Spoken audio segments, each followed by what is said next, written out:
I'm live. I'm on the wrong thing.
Hello, please let me know in the comments whether you can hear my voice and you can hear the sound coming out of here, which I can't seem to tune at the moment. Not to worry, just let me know if you can hear everything. That would be helpful.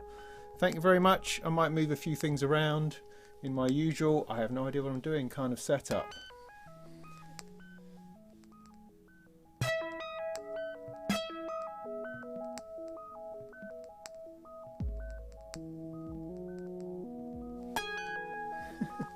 No, no, it ain't.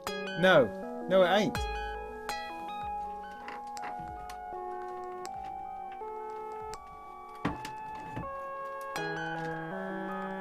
No, no, it ain't. All right.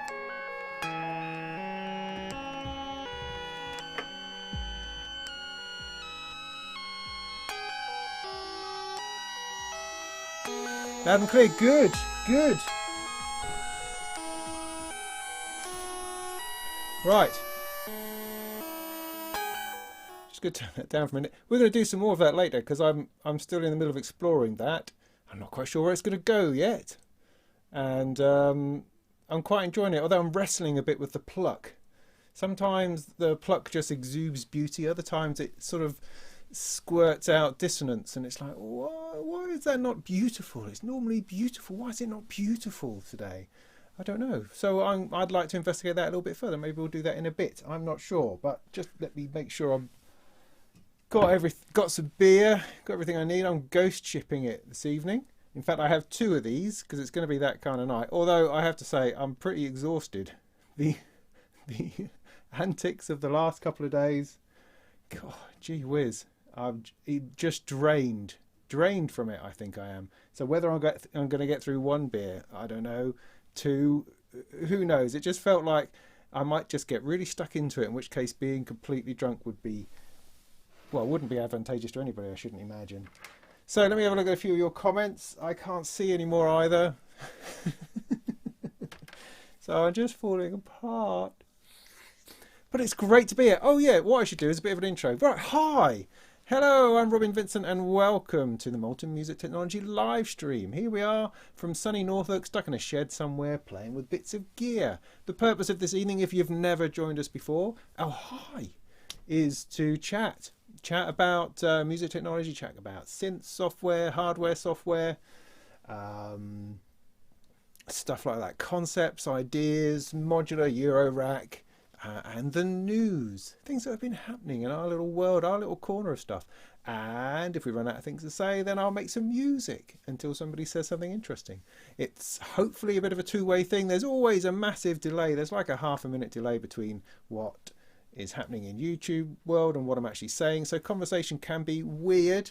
But what I attempt to do is I tend to pause, look at the comments, go through a few, pick something and start talking about it. And then I could talk for hours. I just go off on one and you are welcome to talk amongst yourselves in the comments or throw more stuff in.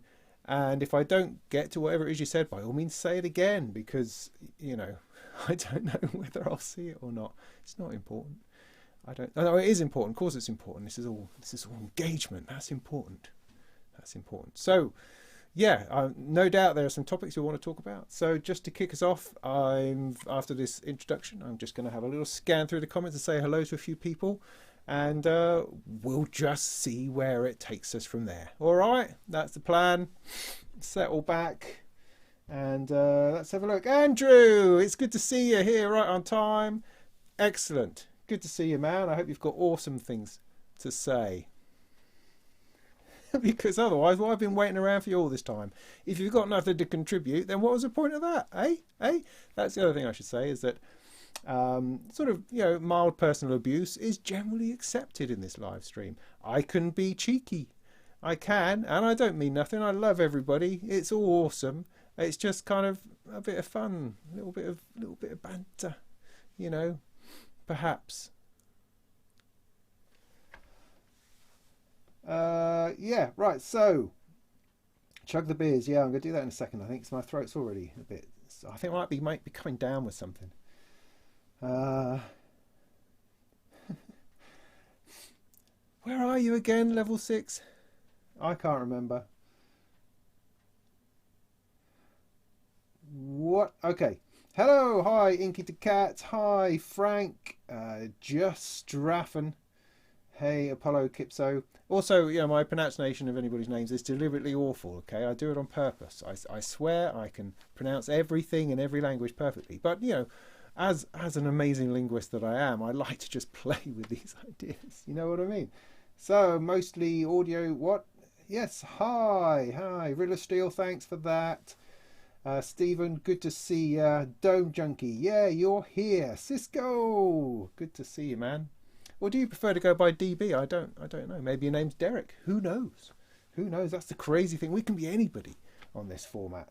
That's awesome. Pat, hi. Frank again. Yeah, nice. And Jan or Jan, welcome to be the first person into the group chat. Well done. Good stuff. Right, scrolling back down again now.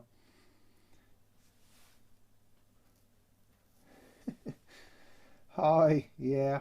All right then.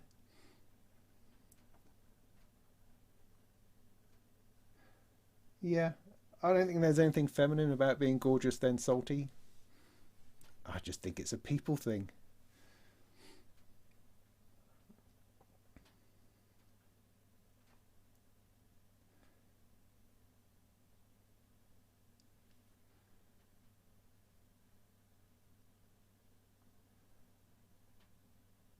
Right, okay, yeah, I see where it's going.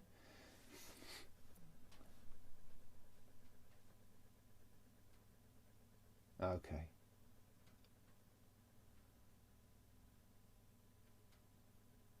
Hey, Bo, good to see you, man. Thanks for stopping by.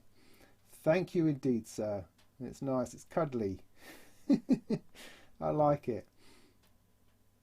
Oh, you got around to using the compass. Nice. It is awesome. I've got it. It's doing this thing. It's doing most of this. I don't know what that pluck's doing. Let me try it again.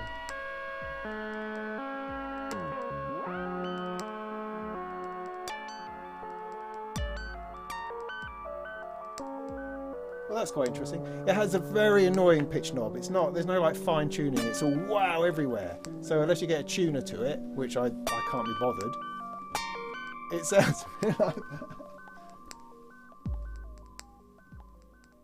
Maybe what I'll do, I'll divide that down.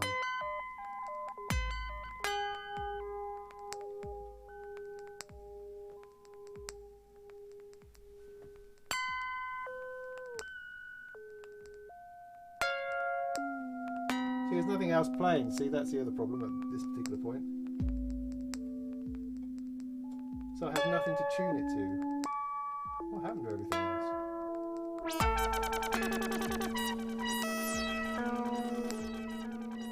Yeah, so the compass, I can whack that all the way up. Get a bit more triggering going on.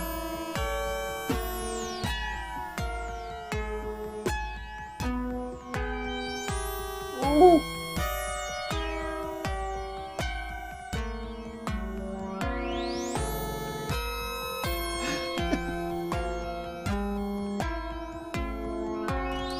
Maybe I'll just take that off in a minute.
Anyway, I'll get carried away with that later. I think a good point at this moment would be to open my beer and then tackle the questions of the day. Do you think? Yeah, I mean, I can already tell from comments in the chat here that we have all sorts of views, and that's good, man. I like lots of views. I never one to think that there's a single view of anything. Certainly no one should take any of my views as anything to be taken notice of. That's for sure. No, there's no MIDI involved in the pluck at all.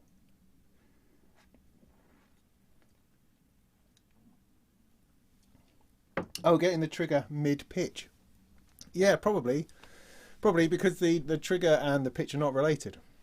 They're taken from two different sources. The pitch is coming in from my wonderful quad quantizer that I'm playing with here, whereas it's being triggered by something else, I think from the Turing machine.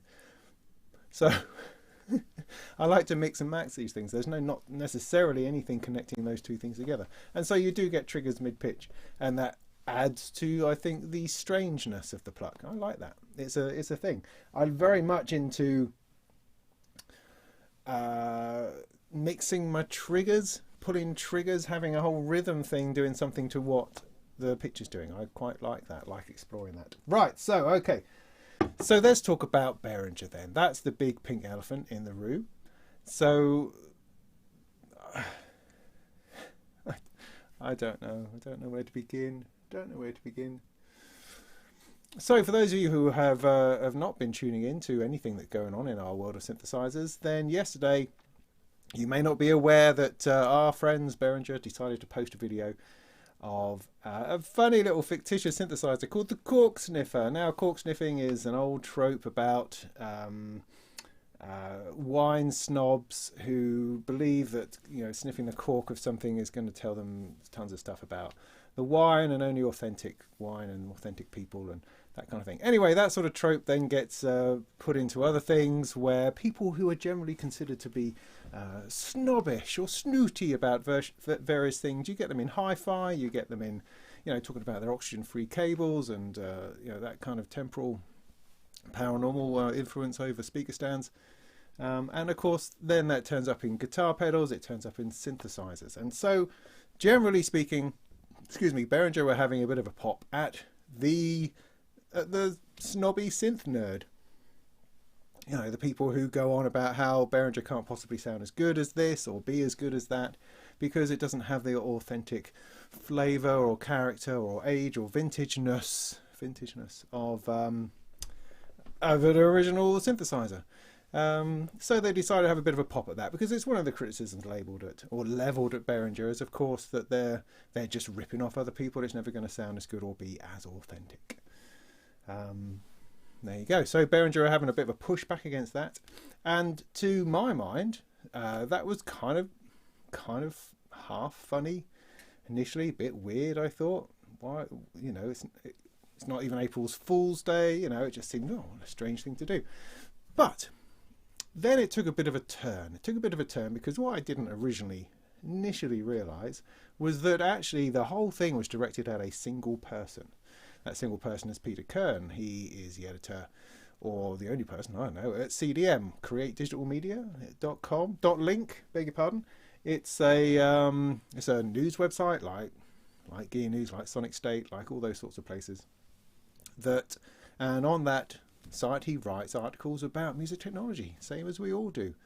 And Behringer had decided to focus their video on him in particular, and essentially call him a liar, and run on about how much of a synth cork sniffer he is. Cork sniffer. So it turned from being a mild joke at the general community into an individual and personal attack against one person, which by any measure is an extraordinary thing to do. An extraordinary thing to do. No, it's just extraordinary, and that played out during the day. I was up there for hours, and comments poured in, and the internet was awash with people going, "Oh my God, this is just nuts, just nuts," and it was just nuts. I mean, it was offensive on all sorts of levels. It's just not nice, and there's no way, I don't think, that anyone can really justify it or just go, oh yeah, whatever, it was just a bit of fun. Was it just a bit of fun? It seemed to be a whole hell of a lot more than just a bit of fun to me and to everybody else. It just seemed awful. What an awful thing to do to somebody. So, they may have meant it as a joke, and it may at some point have been funny, but once it got personal, it ceased to be funny at all, and was just simply an awful thing to do, and they should be ashamed of themselves. Simple as that, So I don't want to devote hours of this evening to talking about this. I don't want to give them the airtime. I don't think that's necessary or appropriate, other than to say that I think it was an awful thing for them to do. I'm embarrassed for them. I'm embarrassed for their marketing team, people of whom I've got to know a little bit, over the past year. I feel sorry for the people who work at the company, that they have to put up with this kind of crap. They were doing so well. This last year or so, Behringer have really built up a certain amount of goodwill in the industry. Sure, there's always people who are never going to use their stuff, always people who will be shouting them down, of course, but they've also built up a huge following, and through various comparison tests and reviews. I mean, I saw there was one posted just last week by a guy called Starsky, that put the Poly D next to a Mini Moog reissue, did them sound for sound, like for like, and it was flipping impressive. What an awesome job they did on that synthesizer. Great. They've been winning people over with the quality of their synthesizers and the decentness of the gear. It's a bumpy ride. They haven't got everything right. Some things don't work, some things do. But on the whole, good stuff. And they've been allowing a whole new generation of people to start their journey into synthesis because they're cheap and they work, more or less. There's a lot of positivity about it, generally. Certainly I felt that. And this it's like a massive blow to the head. It's like, I've been on Twitter saying, no, give them the benefit of the doubt, I think they're all right. I think they're just having a go and they're not always getting things right. And then wham, all of that goodwill just gets thrown out of the window because they're a bunch of dicks. And you go, no, you didn't have to do that. Why would you do that? Good Lord. So yeah, I found the whole thing quite upsetting, quite shocking. I mean, of course, for Peter, I mean, what the hell did he ever do to deserve that? I mean, apparently, he's written articles about some of the inner workings of Behringer, some copyright issues, some legal issues, and funnily enough, it's stuff that I've also written about on Gear News, and I've referenced Peter's articles in those articles, because there it's newsworthy if a company isn't behaving correctly, and that should be talked about and pointed out. I mean, Uli Behringer did allude to some kind of relationship that they have for like 20 years or something, but none of us are privy to that. So why should this be some kind of public joke that we're all supposed to be in on when none of us know anything about that? All it appears to be is cruel and vindictive and horrid. You know, what's that about? And then, you know, once that starts to drop, you start to then run off and down all sorts of different avenues, all sorts of different things that it could be or could not be. And so what about me? Are they going to start shouting at me? I write things. I review things. I drink beer.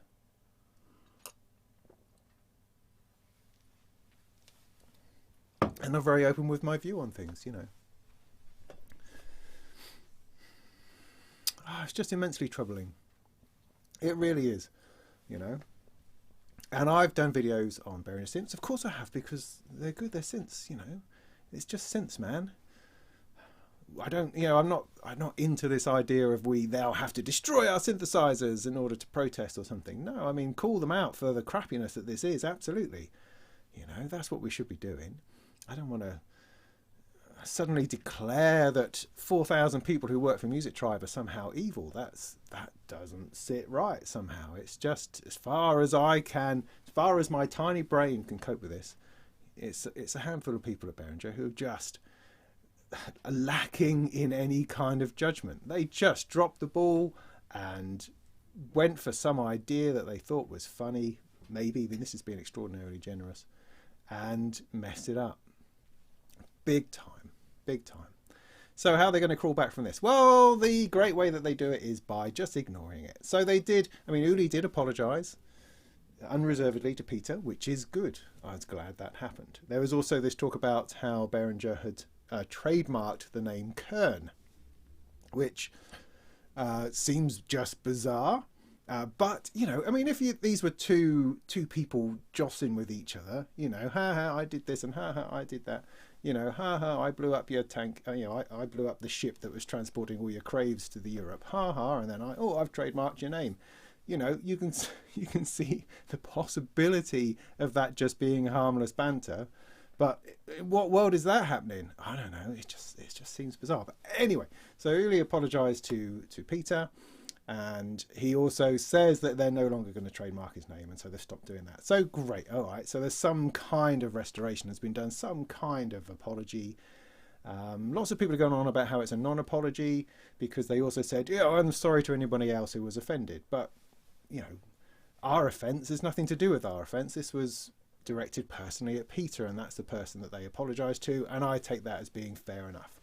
However, just when I thought they were kind of pulling it back from the brink, they then take away the apology, and not, I mean, I don't mean they recount it or something, they just delete it from the Facebook stream and carry on as if nothing happened. They then post some videos about other products of theirs that they may or may not have, and carry on as normal. And they even post a picture of the marketing team and getting their 100,000 subscribers, and I just go, the colour just drains out of my face, and I think they're just going to ignore it. They're just going to move on. That's it.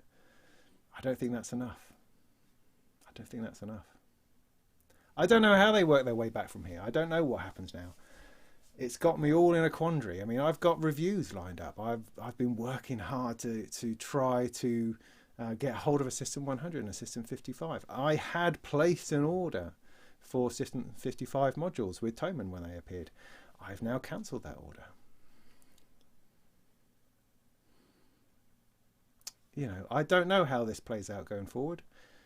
I really don't know. And there's lots of people who I, you know, thoroughly respect, who are taking a much, much harder line. I mean, I would say that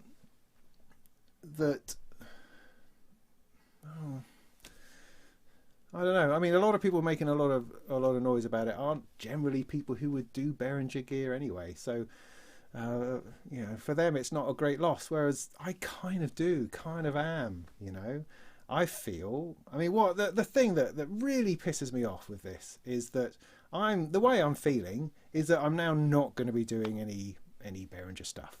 You know, Not unless something changes. I can't see it at the moment. That's just how I feel about it.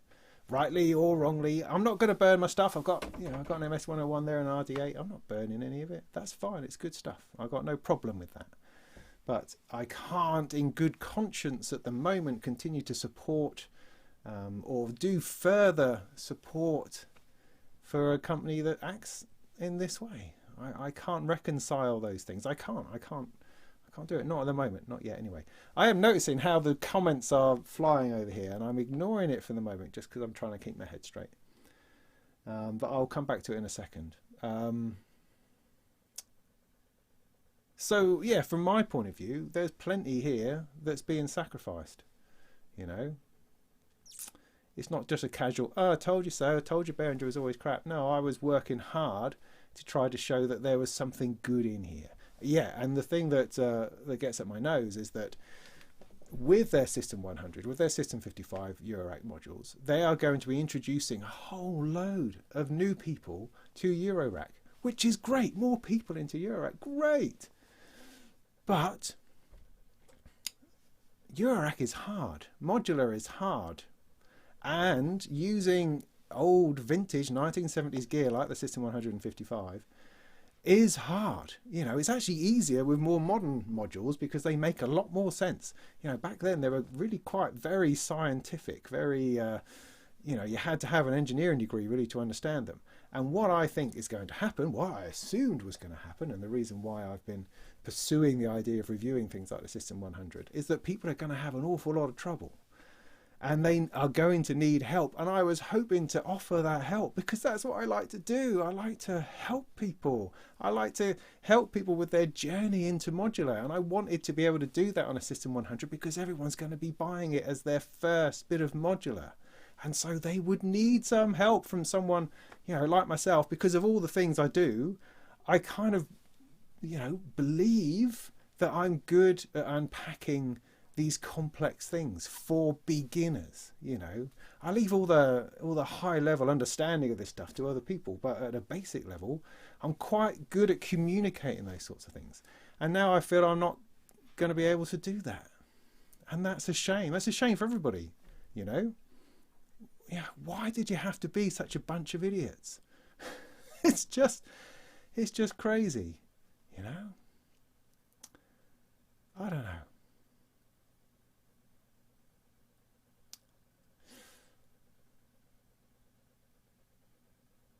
So let's have a swig of beer and have a look back.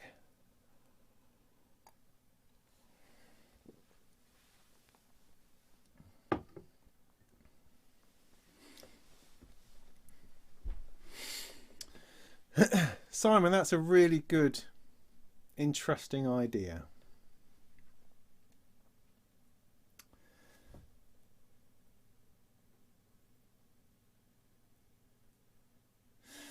Yeah, see, okay, interesting comments. I mean, if you're watching this video after the event, do check out the comments because there's some interesting stuff in here, and there's a lot of interesting stuff because, the people who come and watch my videos, they're bright, they're awesome, this lot. They really are switched on, know what they're talking about. So, check this stuff out.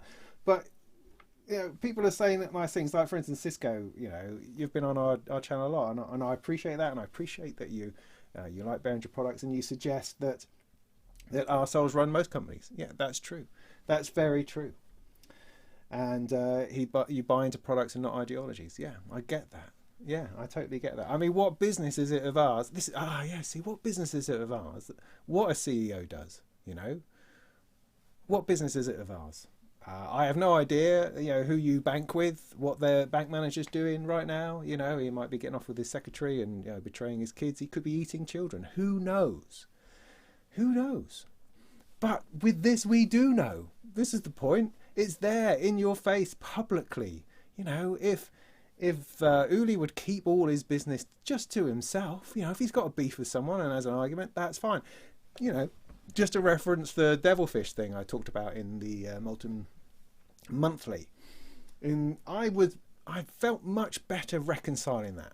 Because it appeared to me, I mean, other people have a different view, sure, but it appeared to me to be an argument between two people, between Uli and Robin Whittle, can't remember, the devilfish guy.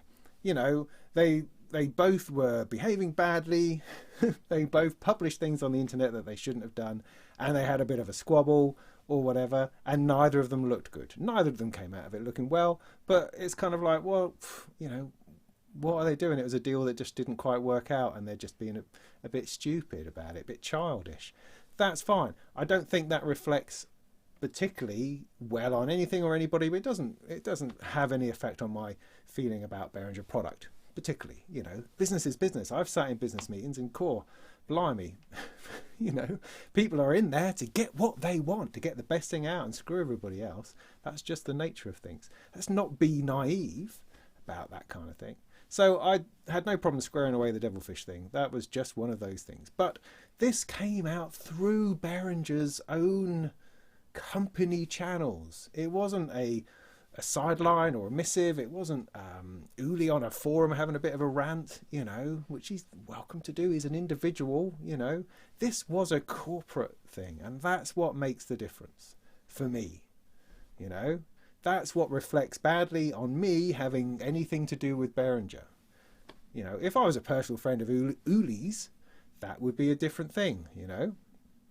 And I'd have to decide whether I support or don't support that. But this is being associated with a company now, regardless of what the intention was, but it's a company that did this. While at the same time, there's 4,000 people in this company, you know, they're not, I hold nothing against them.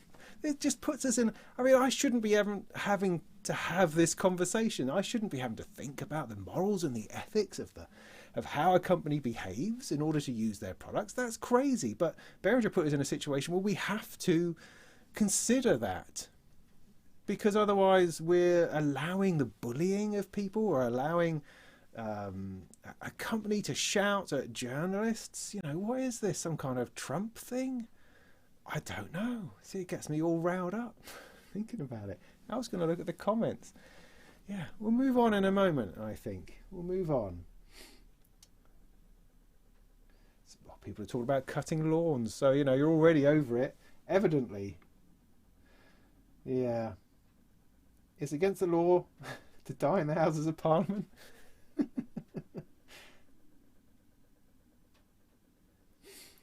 Oh, somebody asks, they've got no clue about the dispute, and is it interesting for the general public? I don't know. Is it interesting? I don't know. That's up to you, isn't it? That's entirely up to you. It's all that business about knowing what I know. How do I respond to that? You know? I mean, there's lots of ways you can spin it. Is it purely perceptual?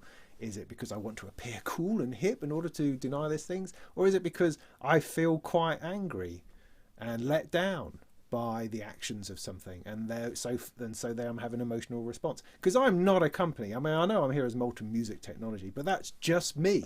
That's just me. It's just a umbrella I have for myself. And so I'm not a company. Yeah, this is part of it, I think. I mean, you know, talking to Patrick at the marketing team, things like that, sometimes I get the impression that they think they're YouTubers, and they're not really. Well, they're making YouTube videos, yes, but they're doing it for a company.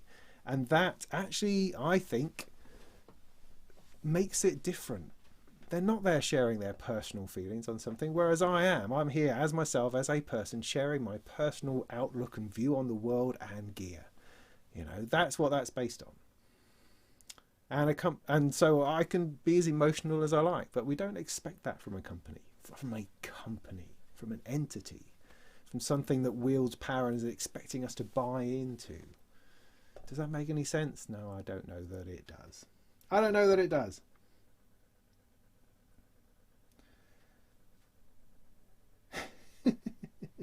Yeah, this is my favourite shirt, I have to say, as it goes. Alright, sod it then.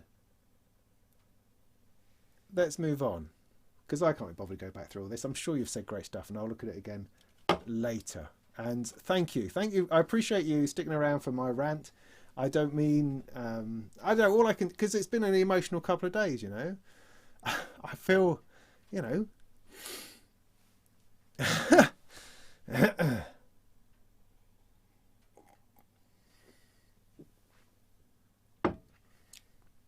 Cool, geez, what's that about? Right, pull yourself together. So,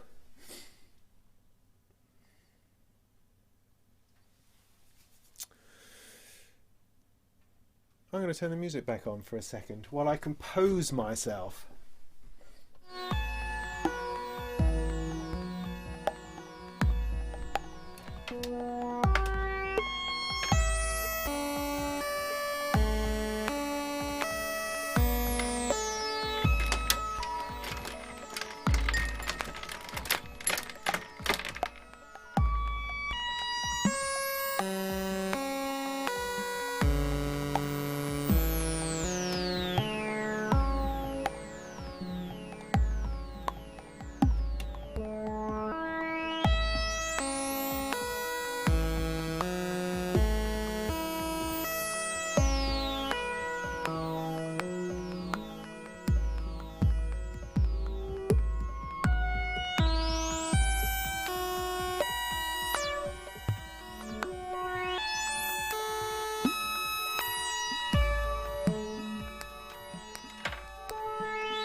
Yeah, the blips come from this wonderful module called well, it's got a really annoying name.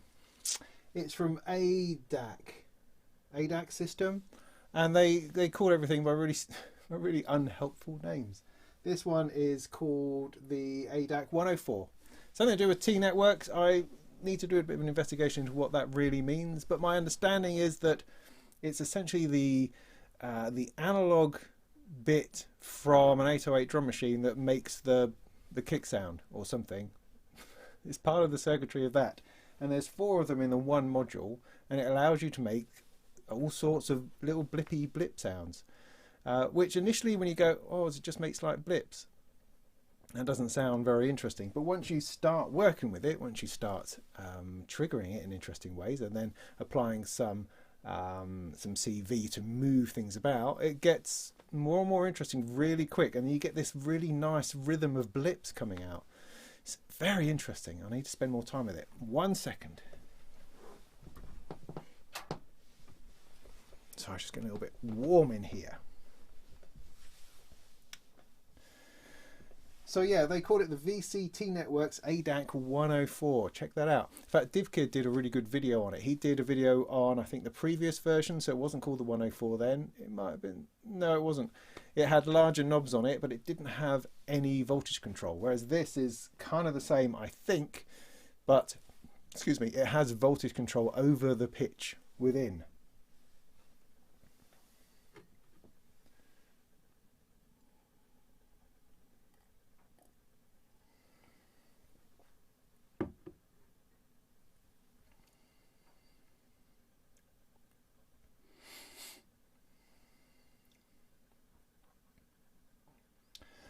No, no, Dofers are very also unhelpful. Yeah. I mean, that's the thing. I mean, Dofer is it's got a great range of beginner modules, if you like, stuff that's good value, that's work, that's straightforward, with ridiculous names that are the least helpful thing in the world. I mean, I think what Dofer needs is to join up with some kind of designer, some sort of crazy cat, maybe somebody who fell out of teenage engineering or something, just to do his whole range again, but with better front panels and naming conventions. You know, do something weird and interesting with it. That'd be great. Drip stuff all over it. If I could do the Molten version of Dofer, I think that would be awesome.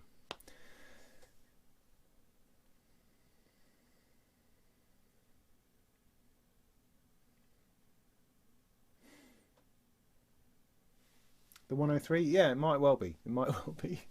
Might well be the 103. Good, right. So, well, the other thing we're going to discuss then this evening, I thought, because this is something which I've been thinking, oh, maybe I could do a video on this, because that'll get some clicks.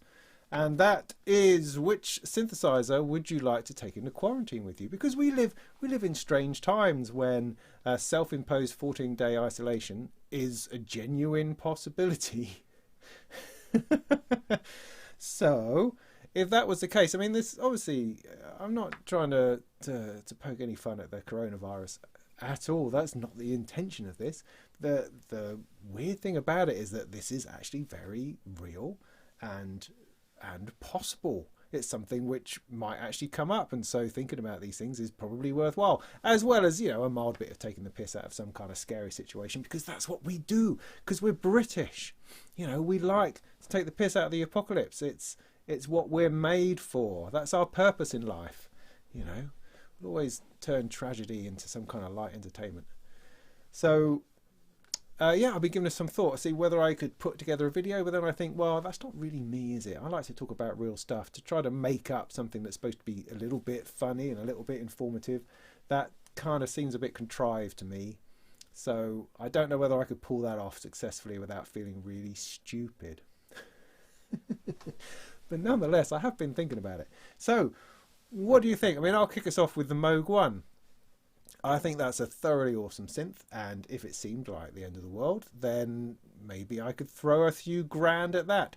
Now, of course, we have to assume that when this actually happens to ourselves, the world hasn't collapsed as much as the delivery of things is still not possible. You know, the electricity still works, those sorts of things. We're going to assume that that's okay. We haven't quite got past that bit where we're just spending all our time fighting over the last tin of beans at your local Waitrose, you know. That's not where we are yet. We're still a little far off from that. And so we still have access to stuff. You know, Thomann or Sweetwater or whatever. Gear for Music will still deliver to your door, probably in a hazmat suit. And so we can still order stuff. So I was thinking, yeah, the Moog 1, because first of all, it's an analog polysynth, which is interesting of itself. But in my experience with it, playing with it last year, it's immensely deep. I mean, there's layer upon layer of stuff that you could lose yourself in that. I mean, you could spend the first 2 days just playing with the front panel knobs, just playing with those oscillators on the front and just, you know, playing it like a mini Moog. You could do that for a couple of days. Then you could start delving into the layers and layers and the polyphony, and then the different filter types, the modulation matrix. excuse me, bit by bit you could chisel away at that thing. It's the sort of synthesizer that would really benefit from a concentrated amount of time. And I think that's largely where I'm going with this idea. So what do you think would be a good one? Another one, of course, is Eurorack. Yeah, because there's no end you can do with that. Although, I suppose the only slight caveat would be that if you get sort of stuck in a loop, as you can with Eurorack, it might just end up being immensely frustrating. But what I like about what's going for it in these 2 weeks of anxiousness and boredom is that you could create a potentially beautiful patch and let it run for hours just in the background while you're thinking about something else and contemplating the end of everything. It has the ability to generate itself, to soothe, to allow yourself to let go and just be taken along with something that you feel you've actually had an input in creating. And that's an awesome aspect of Eurorack, I think. So yeah, those are two ideas. What do you think?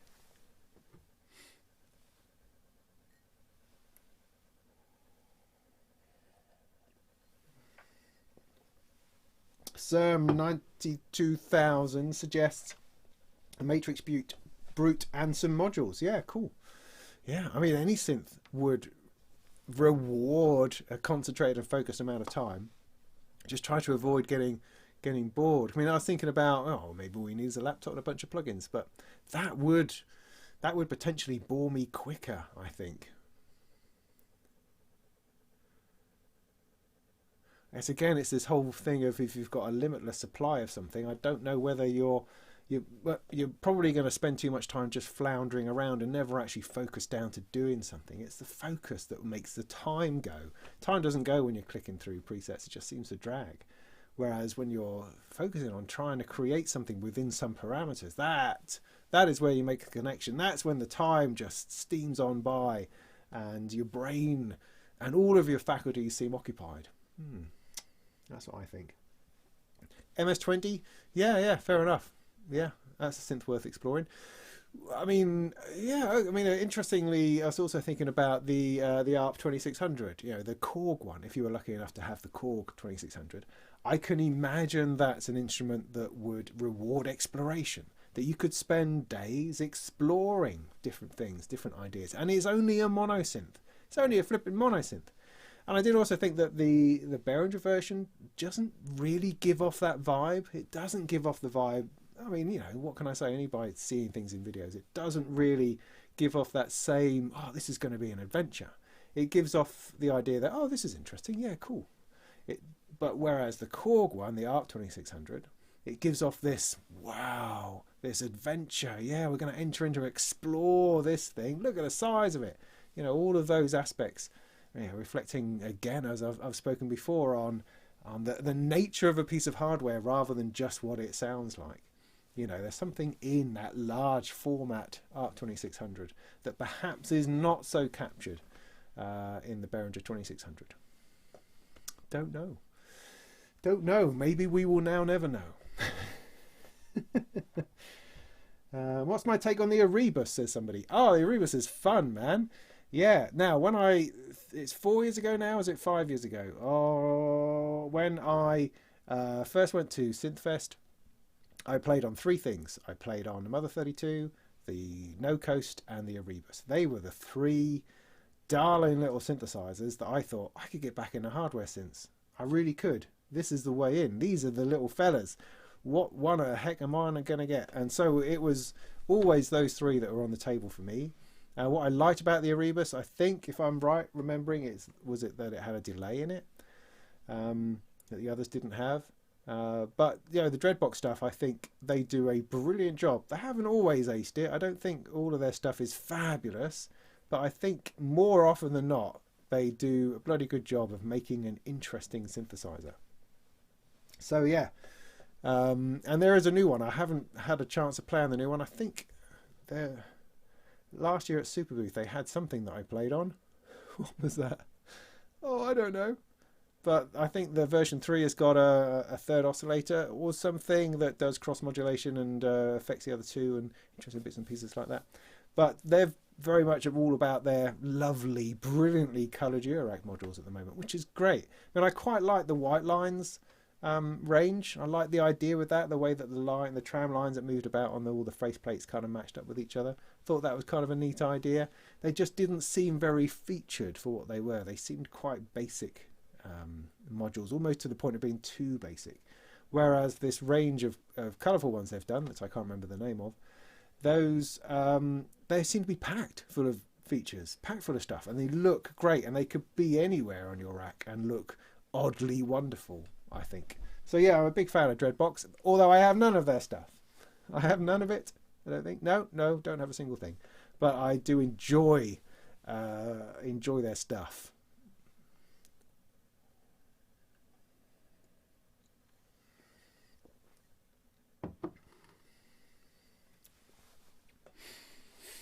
Mother 32 and a bunch of pedals. Wouldn't the sequencer drive you mad though? I mean, I guess you could see it as an opportunity to really nail that sequencer. What is this thing doing? I've actually managed, it's like after 3 days you'd managed to save a sequence, and then when you turned it on the next day it was still there. I mean, that would be a triumph in of itself, as opposed to the usual thing, which is, oh, I've made a great sequence, I might have saved it, come back next day, oh, it's the same one as it was last week. I did save something 6 months ago, and it's that always comes up first. If only I knew how to overwrite it. Things like that. So yeah, I mean, the Mother 32 I think benefits greatly from a reverb and a delay. Those are the first things you get stuck into it. So otherwise it's pretty well got most of the things that you need. You just then need to supplement it with other stuff, and then it gets very complicated very quickly as you start to add extra bits and pieces.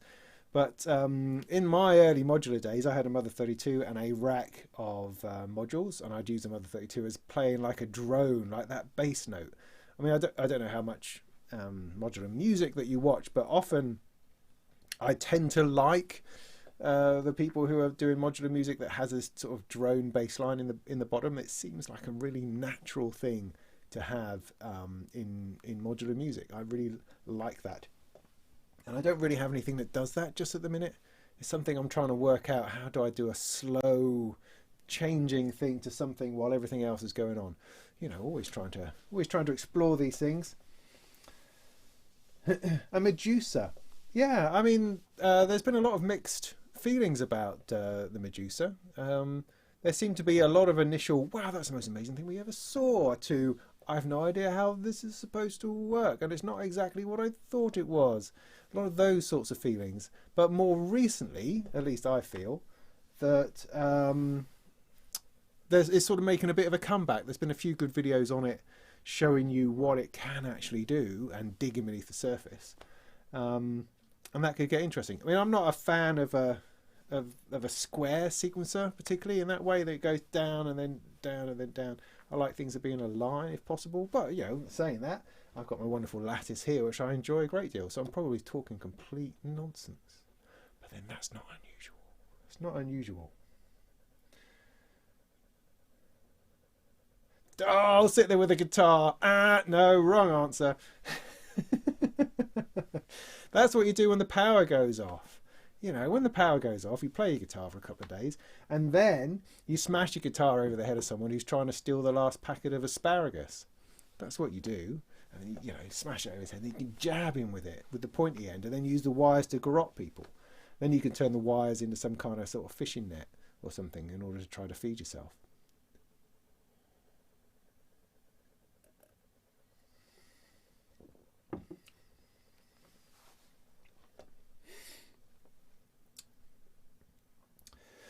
Mostly random. Hi mate. He says you could run pitch CV from touring or whatever into a sample and hold. Yes. And trigger the sample and hold at a slower rate than the main sequence. Yes, you could. That's interesting. You see, I struggle with sample and hold because when somebody like yourself explains it in just a tiny amount, I go, oh yeah, that's what that's about. Because normally speaking, in my head, when someone says sample and hold, my head says random. you know, a random generator, sample and hold random generator, because that's what it's always been. I used to use it a lot in the DX100 I had when I was a kid, which was my first proper synthesizer, and use sample and hold on everything. And my understanding was that sample and hold was some kind of randomization thing. It went that kind of sound, and you stuck that into things. So trying to change that in my head to see that a sample and hold just literally takes a sample of whatever's coming in and goes bing and holds on to that until it does another one. You know, yes, that is a way of pulling pitches out of something. Yeah, interesting. Yeah, I need to do a video on it, because that's the only way I learn anything, is to do a video, because then I make sure I become an expert on it through the process of doing that.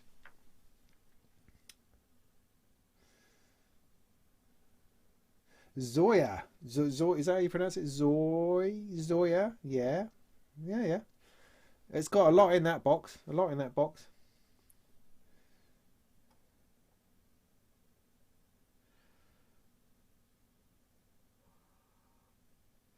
Mangrove. Oh, now there's a complicated module. This has turned into musical zombie apocalypse survival all of a sudden. Yeah, it has. You know, this is essentially, we're just trying to ignore the inevitable by playing with our synthesizers. I mean, you know, I think that's largely it.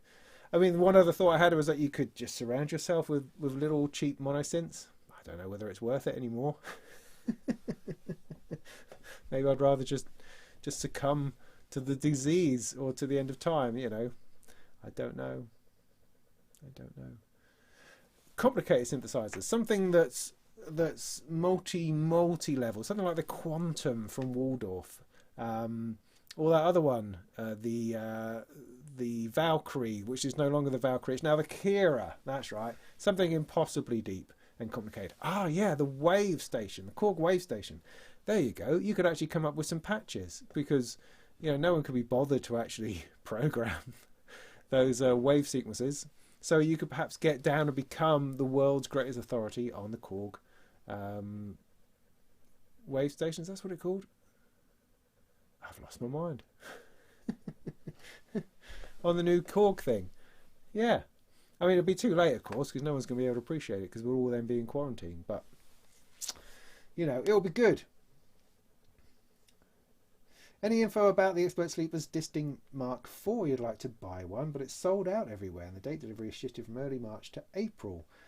Yeah, definitely that'll be down to supply from China, but China is sort of re-kickstarting itself now. It's starting to come out of the other side, and so factories are reopening and things are starting to move, but we've still got a bit of a backlog, so things are taking time. The Distinct is one of the most fabulous modules available, but it's also one of the most frustrating, annoying, and perplexing, I think is the word. I use it a lot. It's not currently in my rack. It's because I've moved it to the house, because I did this I'm trying to create room for things, and rather than just selling stuff, which just always seems like a bad thing to do, I've taken my 2-rack bracket that I have from Moog, and I've got my Mother 32, and in the top half I've put together just a little row of modules, which includes the Distinct. I'm using it actually just as a delay, using it on a delay algorithm, and I've got that stuck in there. The idea being that it's a little synthesizer and modular setup that I can play with in the house, or that the kids can play with in the house. But of course it's phenomenally complicated. And I'm thinking of replacing it. I'm going to bring it back over here. I don't know, stick it on the floor or something, and replace it with an Uno synth and an Uno drum, because that's the sort of thing which is a bit more instantly playable, I think. The Mother 32 is kind of great by itself, but once you start including other modules, it just gets complicated. Because I'm trying to tell a 9-year-old boy, no, you got to kind of, you route it through the filter, and then the NFO is going to sweep the cut off. Man, you don't want to do it that way around. What are you doing? That's never going to work. So yeah, Distinct, yeah, great module. Don't expect it to be simple, and don't expect it to be happy all the time, but it's immensely useful. The algorithms in there give you access to all sorts of things that you could play with. In fact, you could just have a Distinct by itself and spend 2 weeks driving myself nuts over that. That would be good. VCV rack. Yes. Well, yes.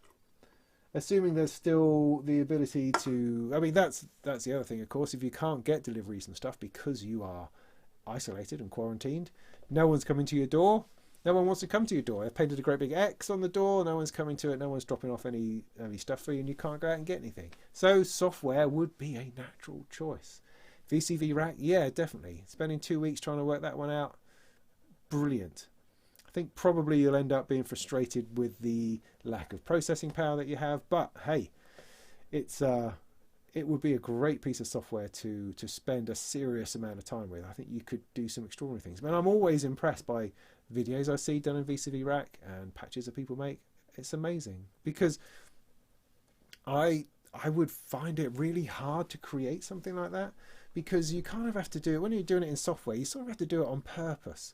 Because the idea of just dropping in a random module and just sort of playing with it, that doesn't really appeal in software. I mean, here I could sort of plug something in and start moving it about without having to know anything about it. And I can see whether it changes or not and then move on to something else. But in software, you tend to do things a lot more deliberately.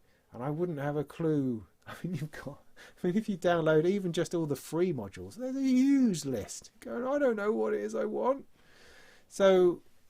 but maybe in the space of 2 weeks, that would be an interesting thing to get to grips with. Maybe the key to VCV rack is restricting yourself. Same with anything, I guess.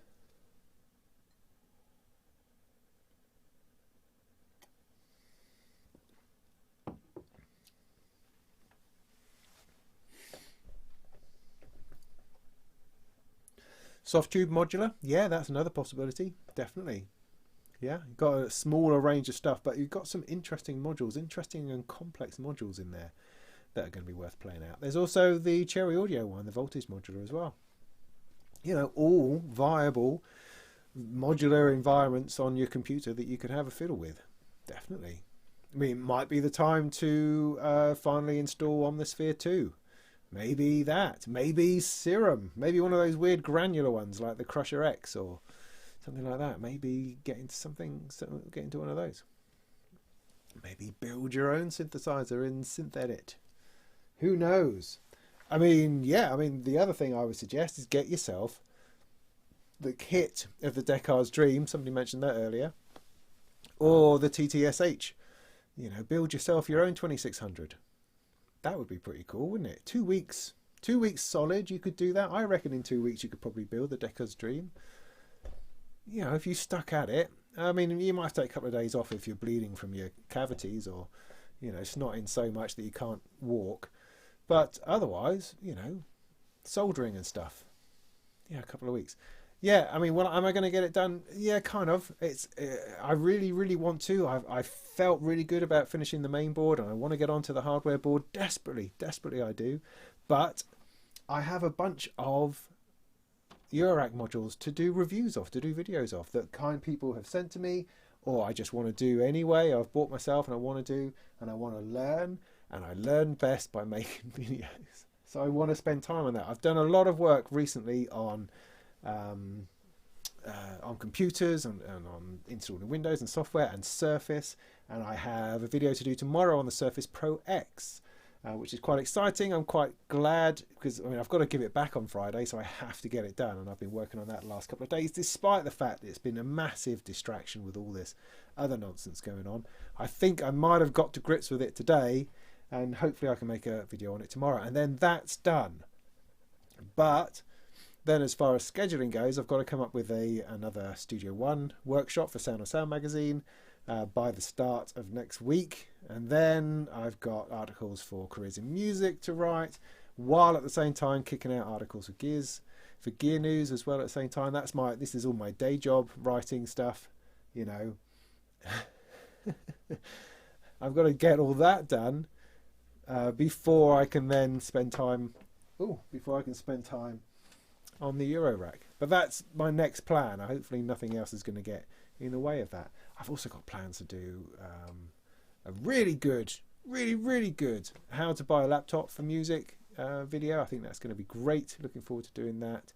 got to do a tweaking Windows, tuning Windows video. Oh, there's so many. And I've got this fabulous Sensal Morph stuff. Sensal? Yeah, that's right. Sensal Morph. I'll show you. Yeah.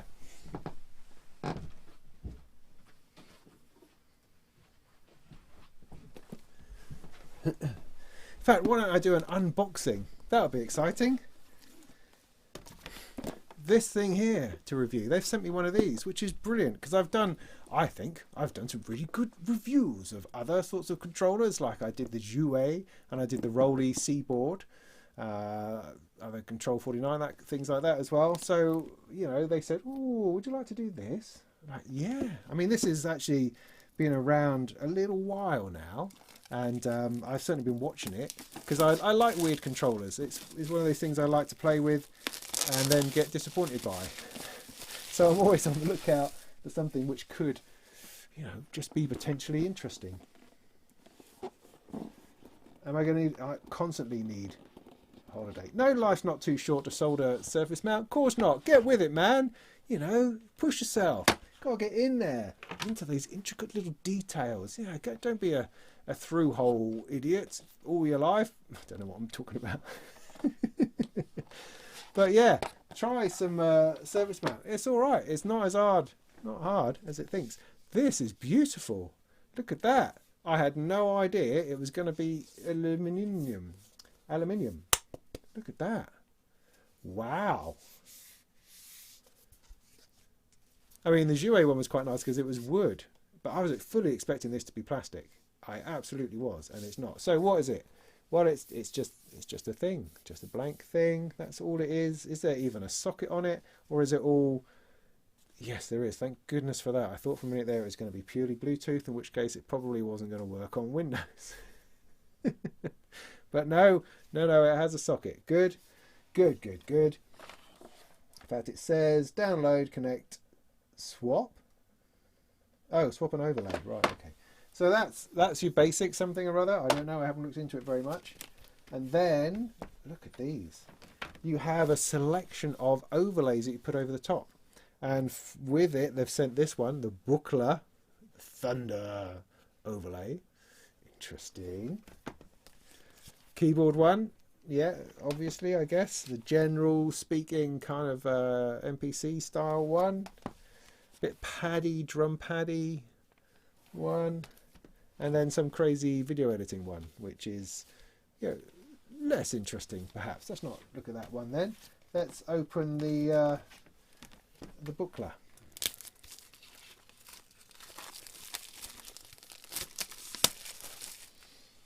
Not going to linger on this, just spend a couple of minutes. Oh, I'm going to be defeated. Oh, look, there's a standing knife. Oh, yeah, I had the camera set up over there. I forgot. I should do a bit of that later. Look, I've got a thing. Look, watch. Hang on. I've got a thing. Look, if I do this.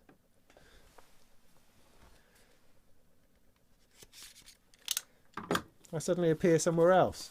Although, of course, I can't see that happening myself because it's all far too late. So, because of the delay, I'm sitting here waiting for it to happen on YouTube so that oh, it's just so stupid. Or is it that I'm so stupid? So I'll bring this back to me. Okay, right, yeah. Smooth. You see how smooth that is? You know, Nick Back's got nothing on me. I do these things so smoothly, man. Anyway, we'll look at that other view. That's later on when I'm making a bit more music. So this is the Thunder overlay. Do you see? It's all wobbly. The idea is it sits on there. It does sit on there rather nicely. And then you've got controller USB. I mean, it hasn't got CV out the back or anything, but you'll run this into your computer and then you can potentially run that out to your modular if you've got DC coupled outputs, or you've got perhaps MIDI to CV, or you can just obviously use it to control MIDI. And the idea is that this is pressure sensitive and touch sensitive. Is it heat sensitive? I don't know. And you do things in that sort of way. And what I like about this is that it kind of follows your fingers. Why do we have everything in vertical rows? It's not remotely how our fingers are, you know. Yeah, whenever I've designed touch interfaces on something like emulator or chameleon as it's called, you know, I make them offset so that fingers actually fall on them naturally, because you can place them any way you like, put them at a bit of an angle. Why do mixers always have them in straight? Why are they straight? That doesn't make any sense, does it? Anyway, so there you go. There's an idea. That's the general idea. Now, what really interested me about this, and why I said, oh yeah, absolutely, when they got in touch, is that there's this one, this overlay.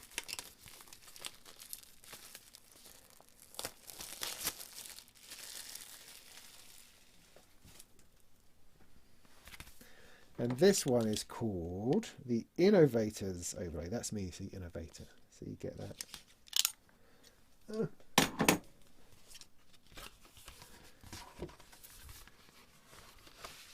Ooh.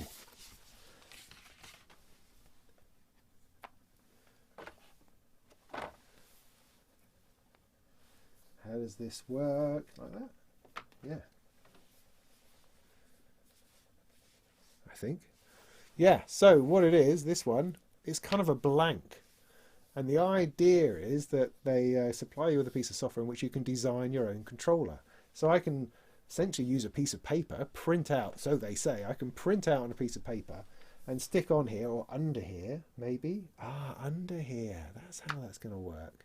So I can stick something underneath and use that. So I can completely design my own controller, stick it on here, and play with that. That interests me a great deal. I think that's fascinating.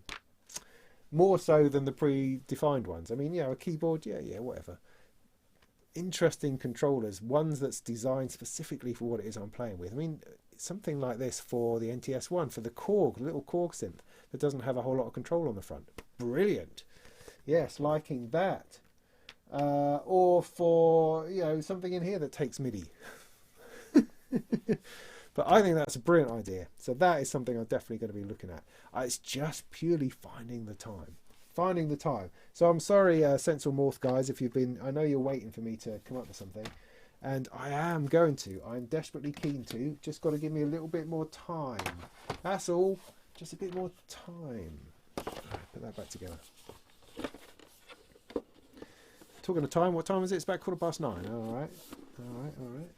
That's okay. Doing all right. Doing all right, feeling more myself. That's good.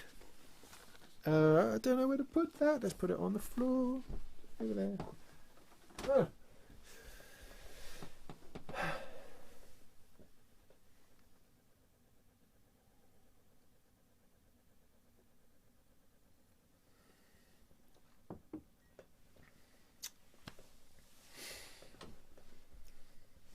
Any idea how much it's going to be? What, that thing? It's already out there. I'm sure you can Google it and it will tell you. It's already an existing product.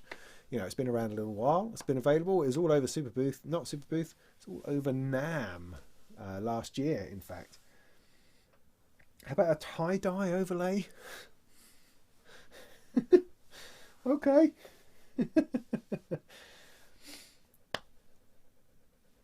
Hi, Mikkel. I love you too, man. It's been a long time. We should definitely, you know. We should definitely. Don't forget your beer. No, I'm not. Okay.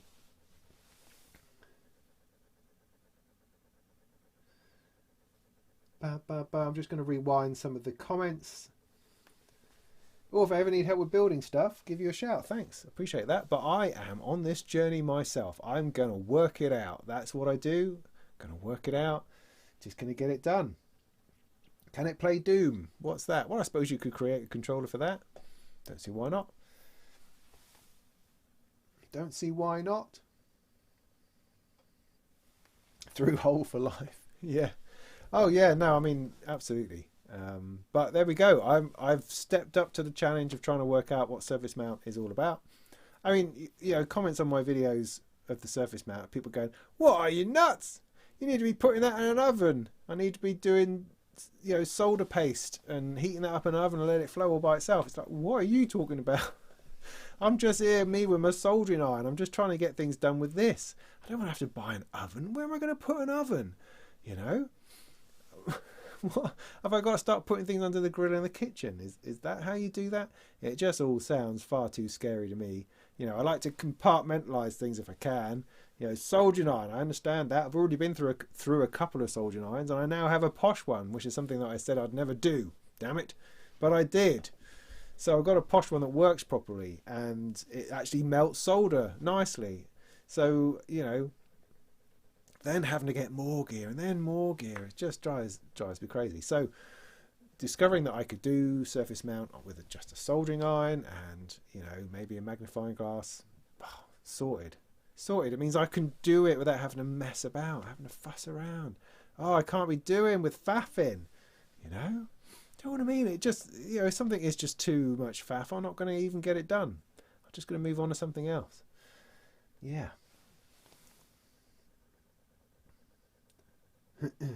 Is the Surface Pro X an ARM device, or the ARM device? Yes, it is. All right, let me give you the 30-second tour of the Surface Pro X. Good Lord, how frustrating is that product? I mean, it's nice, it's beautiful, it's very thin, which it's actually, in some ways, it's kind of a little bit too thin. It's too iPad-y in that respect. I mean, that's what they've gone for. They're trying to take a chunk out of the iPad Pro market. Fair enough, fair play to them. It just makes it seem less than the Surface. You know, Surface has got a decent weight to it, decent physicality to it. You know, it's at that right level, I think, where it's by no means chunky, but it's also substantial enough to make you think, yeah, this is really in my hands. Whereas the Surface Pro X feels a little bit less so. So it feels lighter, feels slightly more flimsy, that kind of thing. But yes, it is based on an ARM processor, or it's a Microsoft processor, they call it. And I've had all sorts of trouble with it, because I'm trying to do basic things like non-crackly playback of virtual instruments and audio. Non-crackly. Trickier, more tricky than you think. First problem is that it doesn't accept any drivers. You can't install drivers unless they are ARM64 drivers. Drivers written expressly for ARM64. Now, anything you can find written for ARM64 is written in Linux language. It's not written in Windows language, so the installer won't run on Windows because it's a Linux installer. So the whole, you know, I'm told by Microsoft, well, you can run ARM64 software. Yeah, great. But it has to be ARM64 Windows software. Yeah, of which there is none. I mean, I asked the guy who is my Microsoft contact, and he says, I think there's a version of VLC, is it, that video software? I think there's a version of that. You go, oh, great. What, the one with the traffic cones that turns everything on your computer into a traffic cone? No, thank you. No, thank you. I was much more of a Winamp user than I ever was a VLC user, if that's what it's called. But anyway, so the problem is you plug in something like a MIDI keyboard, which I can't point at, and it goes boop, and if Windows already has a driver for it, it'll go, fine, that's fine, I'm going to install that. If it doesn't, it goes, I have no idea what this is. And you don't have any way to update a driver. You have the ability to, but it won't accept anything. Or you install an audio interface, and that goes, okay, fine, it's there. And it's there as regular Windows device, and that's fine. What you can't do is install an ASIO driver. It doesn't work. It doesn't accept drivers from installers like that. So because Windows doesn't accept ASIO into its own architecture, you have to install it as a third-party driver, then you're screwed. You cannot use low latency ASIO drivers. So you are stuck with Windows audio, which is hit and miss, to say the least. There is ASIO for all, of course, and you install that because that is only software. It's not actually a driver. And that works, but on the regular Surface, when you run ASIO for all, you are offered up 2 lots of drivers. You're offered up a driver that's called, I mean, they're called the same thing, but one of them is 44.1 to 48. The other one is 44.1 to 192 kilohertz. If you select the bigger range of sample rate, it goes, it just crackles whenever you try to use it. And so you select the 44.1 to 48 one, and then you get nice playback. And you go, okay, I can work with this. And so on the regular Surface, you can work with it, low latency, you're off. On the Surface Pro X, you don't get the 44 to 48 option on the audio drivers. It's just not there. So you only get the really, really crackly one. So you try it out, it's crackly, waste of time, can't do anything with it. So ASIO for all is a non-starter on the Surface Pro X, sadly, which leaves you with Windows Audio. And that, as I say, is hit and miss. It just depends on the software. So I've actually got it down now to a playable level. So it can be done. I mean, you're still talking about 300 odd, 400 samples, but it doesn't feel too bad. And that's using the onboard sound, which of course you can't use because there's no headphone socket. So you have to get yourself a little adapter. This fella here, that cost like £250,000. No, it was about £8, I think. I bought it from Microsoft because all of the USB-C to audio adapters are generally made for phones, and I wasn't sure that any of them were actually going to work, so I ended up buying this specific one off the Microsoft website. And so that works, and then you can actually get it through some speakers and it sounds okay. So you can do that.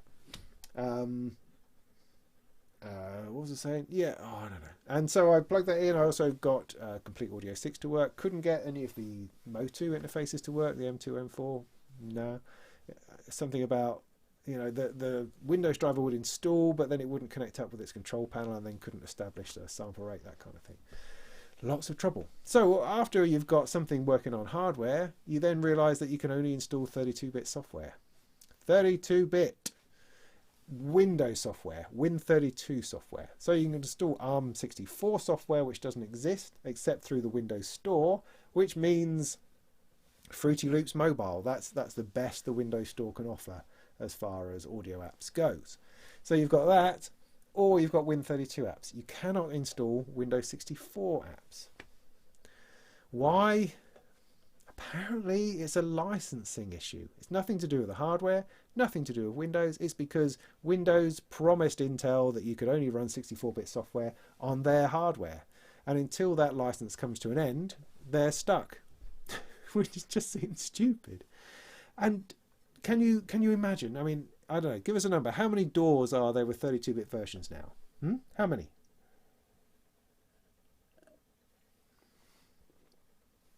Name one. Name a 32-bit door. Go on. Go on.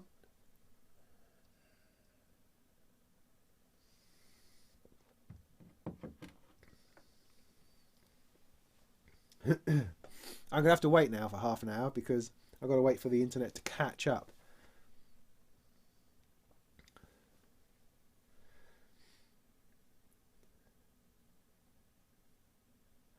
Diego D, you're just being stupid.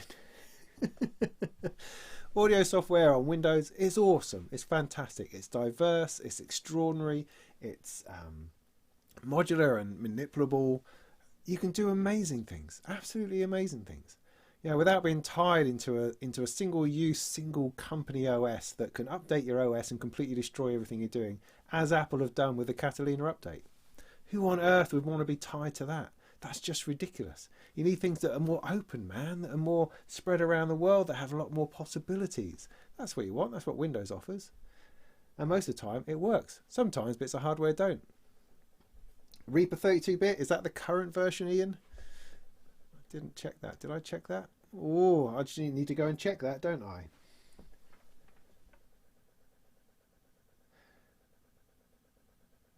Dome Junkie. The Motu M2 and M4 are the best audio interfaces in their class on Windows. The best, without a doubt. Read my Sound on Sound review. If you're not a subscriber to Sound on Sound, become a subscriber to Sound on Sound. It's in the current issue. The Motu interfaces are simply the best. Better than anything I've tried at their level. Anything. Better than the Steinberg ones, better than the Arturia, better than Complete Native Instruments ones. Better than anything. Just simply better. Better in every respect. Sound quality, feature set, display. The only thing it doesn't have is a nice knob on the top. I like a knob on the top. Other than that, just awesome. Awesome. Worth every penny extra that they are. Believe me. What? Did I sell that one quite well? FL Studio? No. Cakewalk? No. Reaper again, yeah, maybe Reaper. I didn't check that one. Cubase, yeah, Cubase 5, yeah. You know, how long ago was that? Cubase, no. Studio One, no, no, no. There isn't anything. What's a 32-bit DAW? One that's a bit pixely. Yeah. So yeah, exactly nothing. Zen Beats, right? Zen Beats is what I could find, which is, people who don't know, that's Stage Light that was recently bought out by Roland, now called Zen Beats. Because actually Zen Beats is flipping awesome because it runs on absolutely everything, every version, iPhone, Android phones, Linux, Windows, Mac, does the whole lot and is the same program on each one. It's fantastic. So I've been playing with that. It also does a pretty good job of handling the Windows audio driver, you know, the standard Wasapi driver. It's a little bit of a convoluted interface, but I mean, for selecting the audio driver, I don't quite know, you know, no one's explained to me why it is as it is within Zen Beats, within Stage Light, but it works and it's been pretty good. So I've been using that to demonstrate. The other thing I found was a version of Waveform version 8 was 32-bit, so I used a bit of that, but then I got myself confused because the workflow in, in Traction Waveform, it takes a bit of getting used to, and I find it difficult to dive into casually. But there's no 32-bit version of Reason, no 32-bit of Ableton Live, no 32-bit of Bitwig. So I haven't been able to install and demonstrate anything. I've had trouble with the Native Instruments Native Access stuff, in that it worked once and I got to install Reactor, I got to install Contact, but none of the content, and now it won't run. I've installed a couple of Arturia synths, and I've got the fabulous Arminator 2 in there. Ian, you were here a minute ago. Awesome. I mean, I made a whole track. I could play, no, could I play you the track? That would be too hard. It just ain't going to work. I made a track in Zen Beats that was purely Arminator, like 7 of them all running at once. Fantastic. What a synth. It's just amazing. What a great job, mate. Great job. And that's a 32-bit plugin, obviously, which is great. So yeah, it's been a bit of a struggle, but I would say that the processor within the Surface Pro X, I mean, I'm going to say all this tomorrow in another video, in a proper video. The Surface Pro X, the processor is really actually very good. I mean, you're not going to run masses of stuff, of course not. It's only a little ARM processor, but it's pretty stable. It doesn't do all the crazy turbo boost stuff, but also you don't seem to be able to fill it up either. You crackle well before you fill it up anywhere.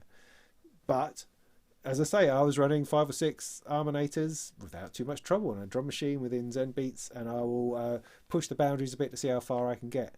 So potentially the Surface Pro X has some room for some relatively low latency audio reduction stuff. It's not going to set anything on fire, you know, but it will do some stuff. It will do some stuff, a bit like the Surface Go, I think, similar to that sort of performance, and that worked well as well. So, you know, if you're looking to get a laptop to do audio reduction on, or a hybrid tablet type thing, Surface Pro is definitely a better bet, I would say, with the right tweaking. Whereas the Surface Pro X needs less tweaking, but it doesn't run anywhere near as much stuff and has some troubles with itself. So yeah, okay, I better check out Reaper then. I hadn't thought of that. No, I've got to give it back, mate. Got to give it. Oh, what, you mean the project? No, I don't know that it was that good. I was just having a good time. When I'm having a good time, everything sounds fantastic, whether it is or not. But all right, maybe. Funny enough, I did a Instagram video of it, but it had no sound. I don't know if anybody else has this problem, but every now and again when I go to make an Instagram video, it just decides not to record sound. I don't understand it. I don't know what that's about, but it happens. Anyway, maybe I'll try to do that again. Bottle Bass, cheers. Thanks for sticking around. That's really nice. I'm probably not going to be doing this too much longer. As you can hear, my voice is sliding out of focus now. Does it run Y-MIDI? Weren't you here a minute as somebody else? Infinite Machinery? You sneaking? I'll look it up, because that'll be in the store, won't it? So possibly Possibly it does.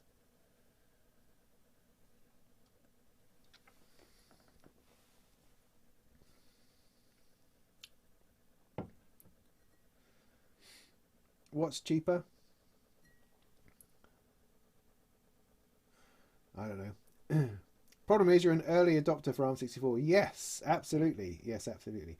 So, I mean, purely the thing is that it is an interesting product. It's like the foldable ones. You know, I really want to get my hands on. It's not actually a foldable. It's the two-screen thing that Microsoft are releasing, because that could be interesting too, just because it is. So, yeah. The thing with the Surface Pro X is that, yes, it is a bit too early. There is no software for it. Nobody's really seeing the advantage of it yet, or if it's any good. I mean, there might be something like Ardor or some of those strange Linux type doors. Maybe they would get released on this platform, potentially. Maybe something will happen in the Windows Store. It's just the Windows Store is a bit of a, a bit of a ghetto, a bit of a not an awesome place as far as we're concerned. But all we need to do is wait until that license thing is sorted out with Intel, which I believe is this year. It ends sometime this year. And then if we can install 64-bit software, then everything's groovy. With the caveat of the driver situation, where you can't side load third-party drivers. I still don't understand why Microsoft has not just adopted ASIO as its thing. Why not just allow that to be part of Windows? Why not do that? Why keep making us fuss around with Wasapi, which doesn't do as good a job or make as much sense? There we go. These are power user Windows issues. For most of us, you just plug stuff in and it kind of works. Anyway, but that's the whole point. I'm here to try out these things, to give it a go, to see whether, to give people out there the opportunity to make a decent buying decision. That's what it's all about.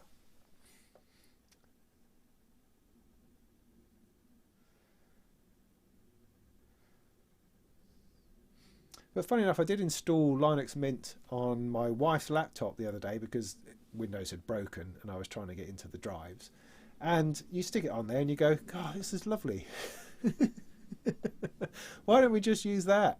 And then you realise, oh, it's because there's this stupid school piece of software that's got to be on there. There's this other piece of software that needs to run, and little bits of crappy bits and pieces that we need to run that we think our lives depend upon.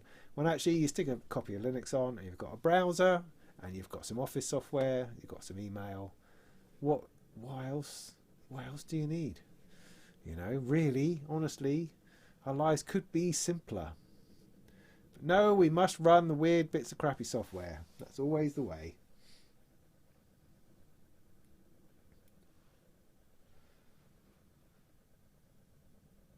All right, I'll check that out. I will check out why MIDI.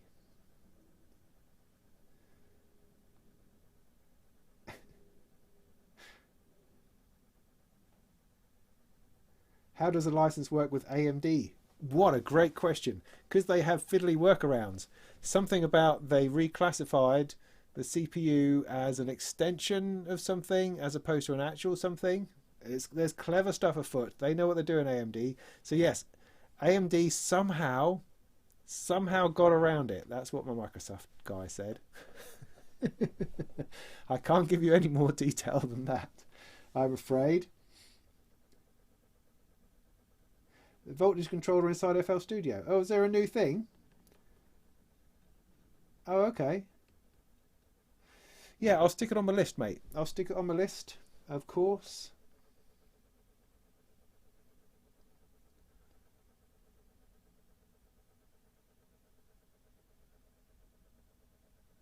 Yeah, no, I've had this argument with Microsoft many, many times over many, many years. I mean, I also find it interesting that our guy Pete, Microsoft Pete, right? Microsoft Pete, he's the main guy at Microsoft. Fantastic guy, synth head as well. He does lots of developer conferences talking about the audio stacks and MIDI stacks and all that sort of bit in Windows. And he was at the MIDI 2.0 conference. He represents Microsoft, I believe, on the MIDI Manufacturers Association, which is awesome.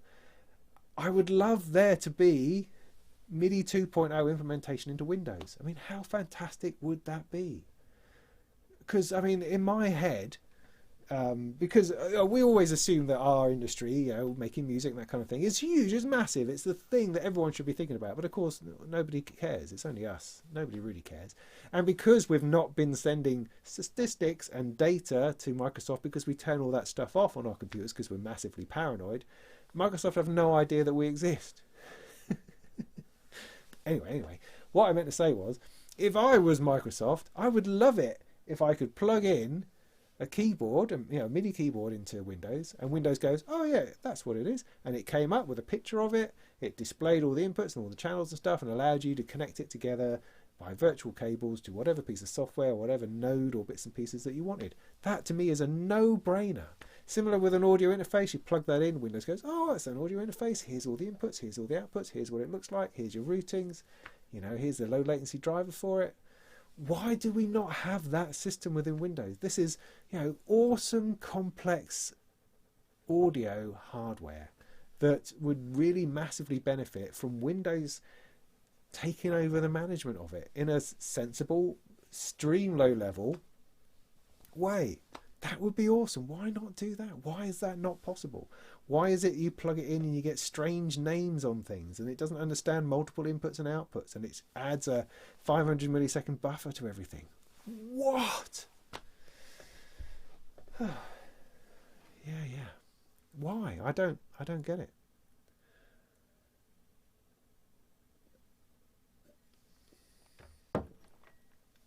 Well, I got through that all right, didn't I? Am I going to open the other one? No, it's too late for that kind of thing. It's nearly 10 o'clock.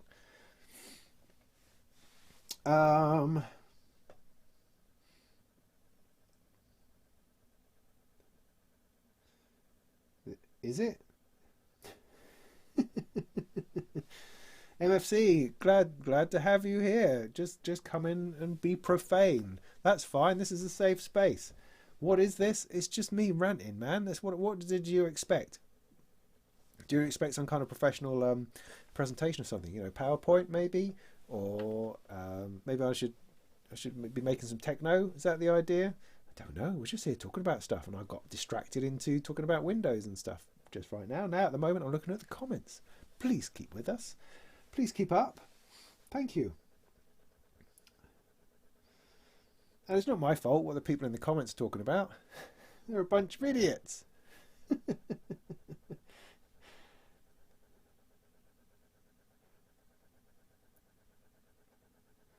Yeah, crack a beer, be wild. No, I was hoping to play some Jedi Fallen Order after this, and I need to keep my wits about me. I've got to beat the second sister thing.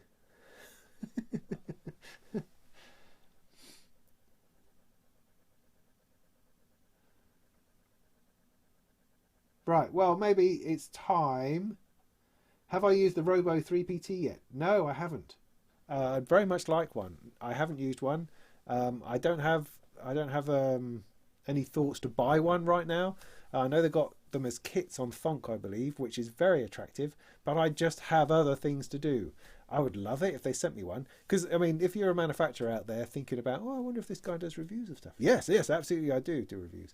The best thing to do is to send me something and then make me feel really bad about it, because then I'll probably prioritize it and get the video done.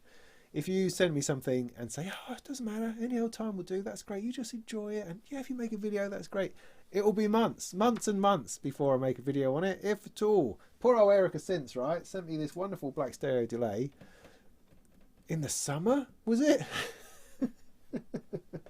And they're awesome. I love Erica Synth. I love everything about them. They're one of my favourite bunch of people, modular makers in the world. And I don't give them enough attention at all. And I should. And it's on my list of things to do. My plan, my little schedule at the moment is to do the Team Networks thing. Because again, they sent me this and I feel that I need to do something on it soon. Is that. Then the stereo delay. Then the quad quantizer, because that's fascinating. I'm enjoying that at the moment. Then the bloom, I think. The bloom's going to take a bit of time for me to get the hang of. Then the Instruo Tlague, which I bought. The filter over here, which is lovely. What a lovely thing. Good Lord, is that lovely. Then the Tex-Mex mixer. I want to do something on that. Then I haven't done anything properly on the delta envelope thing over here. I want to do more on the compass, on the compass thing. So you know, I've got quite a few to talk about. I've then also got a module called the Ratchet coming in from Stocky Modular, which looks brilliant and rather nicely can replace my other reissued clone drum machine that I have sitting over there. But to do that, I'm going to need more drum sounds in my rack, which is where the 4 channels of the T Network's ADAC 104 comes into play. Nice. You see, it's all coming together. It's all coming together. The other thing that I've noticed is that, I mean, obviously this is spread out, and I did a whole thing about that. But putting this patch together this evening, I realised I'm only actually using a handful of modules, and it's sounding really nice in places. and that's great. I like the idea of that, because I also have a little project to build a little suitcase modular to use for gigs and stuff. Oh God, I completely forgot something. Oh, that makes me mad. Oh, last night was a synth meet in Norwich at Duret's Bar. It is down under in the alcoves in the thing, and I completely forgot. I meant to go along last night after kung fu training, funnily enough, because I've got a grading coming up a week on Saturday, and you know, I have to be at the thing. I've got to do the training, but I was going to go along to it afterwards, and I completely forgot, and I'm mad about that. So Norwich Synth Meets, they meet every month, usually in Duret's Bar, I think that's called, over in the weird part of town, Riverside, just the other side of Riverside, down by the waterfront. Funnily enough, down that area is a strange bar that has it's got a door on it. It looks like some kind of student room, and then suddenly you're underneath this really strange sort of, what's the word, crypt. It's like a crypt. It's awesome down there. Fantastic place. Anyway, a lovely bunch of people get together down there, and they play synths, and they run some video that we play along to. It's fantastic. I don't get there anywhere near as often as I'd like to. So if you're around about in the Norwich place, then do check out on Facebook. If you find the Norwich Synth Club, I think it's called, put Norwich Synth into Behringer. Into Facebook. Whoa, I'm losing it. Then you will find it. So yeah, check that out and come along. It's a really friendly space. Just bring a synth or not. Just have a beer and play some sounds. Oh, I can't believe I missed that. Oh, that's nuts. That just goes to show how crazy yesterday was. I was not in a good way yesterday. Not in a good way. But getting hit in the head a few times at Kung Fu, that I think sorted me out a bit. We do this thing, right? Because we're at the moment we're doing strikes and hits, which means we hit each other mostly in the head. But you know, I've got gear on and stuff, face stuff. But we did this exercise where we have, you know, those mats that you break up into squares, you know, mats you train on, things like that. Anyway, so you have a 4 2x2 mat, stand on, sparring with your guy. Don't really make the noises, but you know, same sort of thing. So you run around doing that, and then you do 2 minutes of that, and then you take away a square and put it into a row of 3 and do a little bit of that. And then you take away a square and do it on a 2, and then you end up doing it on a 1, where you're just kind of elbowing each other, trying to knee each other in the balls most of the time. It's good fun, and it's a great way to get rid of some of this pent-up emotion and aggression. I can heartily recommend it. And yeah, I've got to do it in front of people in a couple of weeks when we've got a grading, and I still don't have no idea what I'm doing. I'm just slapping, slap, slap, slap, slap, slap, slap, slap, slap, but going oh at the same time, you know, because I'm like a master at this now. Anyway, I digress. So I should probably make some music or something. What was I talking about? Yeah, I got this Ratchet module coming, and that's going to be awesome. Looking forward to that. Also, I got news from Pittsburgh in that I had to send back my voltage lab because the delay stopped working, and so I put it in the post, and I forgot to click the tracking button, and it's taken a month to get to them. And the postal people going, "Well, mate, you didn't click the tracking button, so we haven't got a clue where it is. Could be anywhere. We don't know. You know, we just put it in a chute and off it goes. It hasn't got tracking on it. Then We don't care. It just goes in a van and it goes somewhere, doesn't it? So that was the attitude I had from the post office. So I was sitting there going, oh, I don't believe that I've just lost this thing. But then, boom, it does turn up. It turns up in Pittsburgh. They've got hold of it, and hopefully they're fixing it right now. With a bit, I've even got my Pittsburgh modular T-shirt on, which is cool. So I'm looking forward to getting that back, because that's another thing that you could probably explore in a couple of weeks. Yeah, that'll be another thing I'll be doing videos on. So lots of videos to do on the Eurorack side of things at the moment. Anyway, I managed to talk again for another 10 minutes. That was great. What's happening down here then?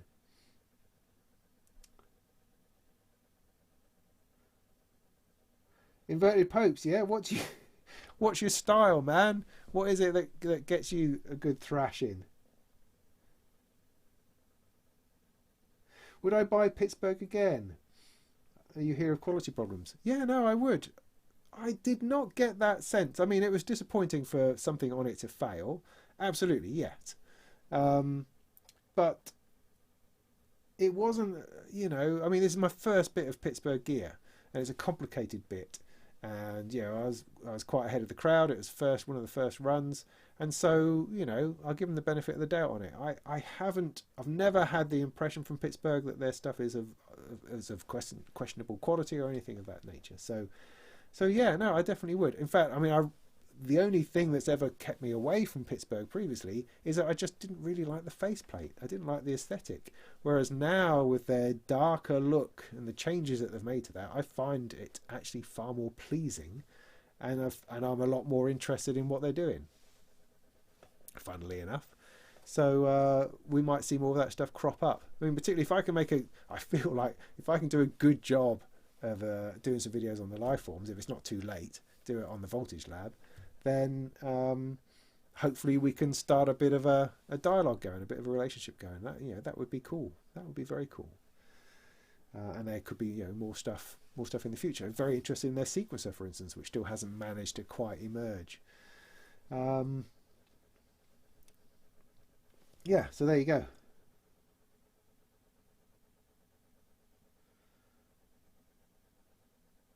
Shotokan. Okay. Well, funny enough, my wife and kids all do Shotokan karate with ESKA, Eastern Shotokan Karate Association. That's just, Eastern makes it sound like it's from the Far East, but it's just East Anglia, as in a bit of Norfolk, as in they mostly operate in Norwich, Aylsham and Thetford, I think. Anyway, but they've got this really great dojo in Norwich, actually, that they built a couple of years ago, which is a really nice facility. And I used to do karate as a youngster, as a teenager, and into my 20s. I sort of stopped when it got to competition standard. I didn't really like that very much. And the person I was training with, or the school I was training at, was very heavily into kickboxing, and everything was moving into kickboxing. And I really sort of shied away from the idea of being in a ring. That seemed just not what I was into. So anyway, when we had... I've sort of been semi-practicing by myself ever since that for years and years and years, do a little bit of training here and there and everywhere. But 5-6 years ago, my kids got interested, and so took them along to karate, and I was absolutely assuming that I would be doing it with them, and they have this family class. But then my wife said she'd like to give it a go. So I thought, brilliant, why don't you do that?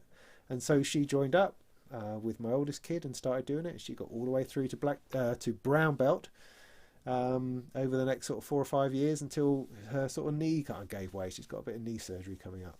And my oldest son got through as well, also to brown belt, and then found it a little bit too intense. There sort of becomes a point where you have to start making it part of your life, if you know what I mean. Certainly with karate, they very much think that they are the be-all and end-all of everything, and you have to then adopt a lifestyle where you're going 2 or 3 times a week, and it just gets a bit too much. So he sort of knocked it on the head as well, which is fine. That's all right. I've still got 2 kids who do it. One of them's Nancy is a green belt, and Arthur is just moved to brown. Actually, he's just starting that higher end of stuff where they stop teaching you katas and just expect you to know everything.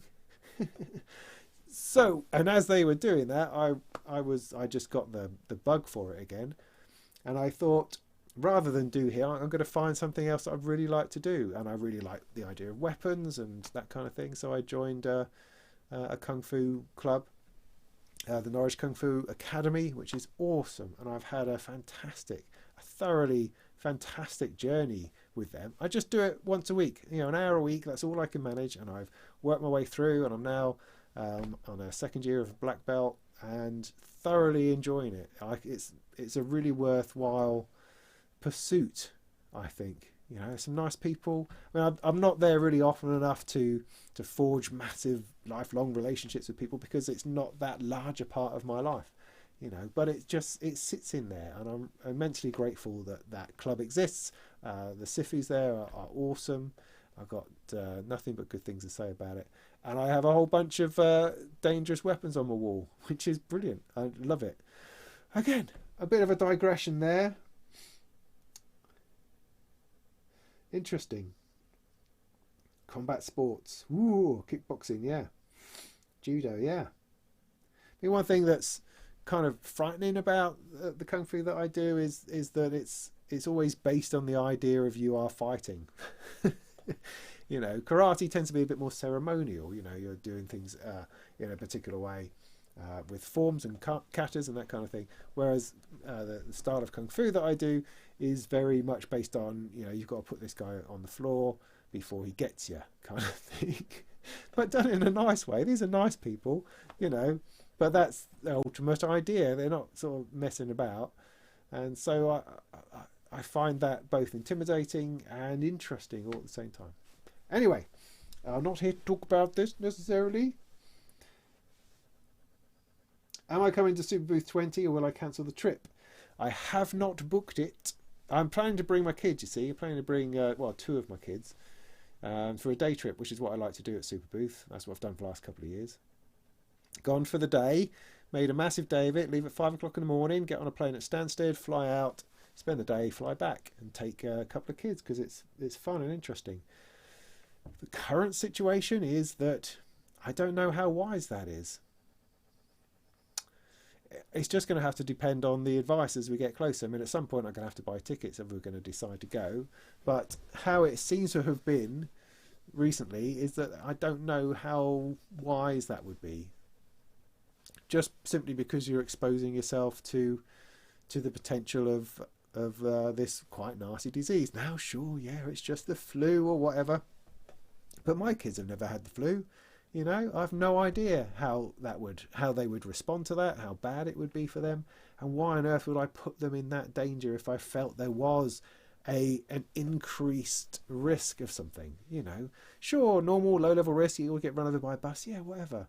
But if there's a genuine threat of trouble going through airports, and if we were going to have a difficulty getting back into the country because we would have potentially catch something and then be put into quarantine without access to synthesizers, that would be really bad.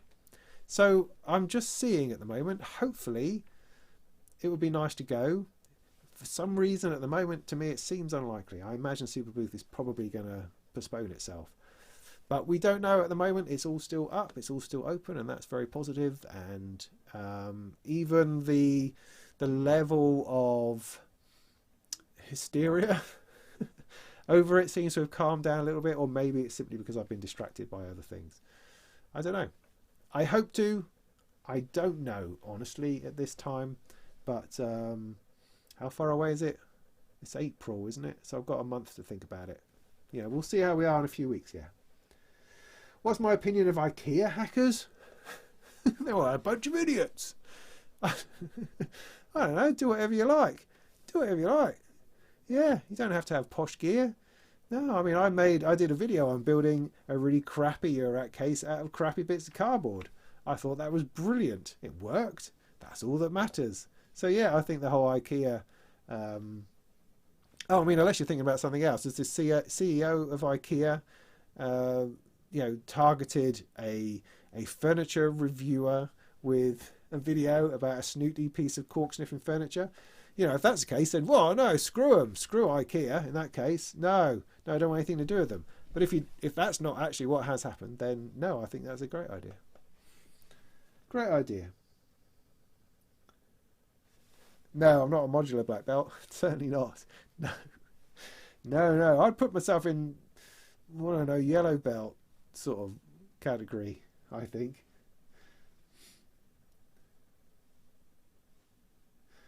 Yeah, keep backing away. Always good.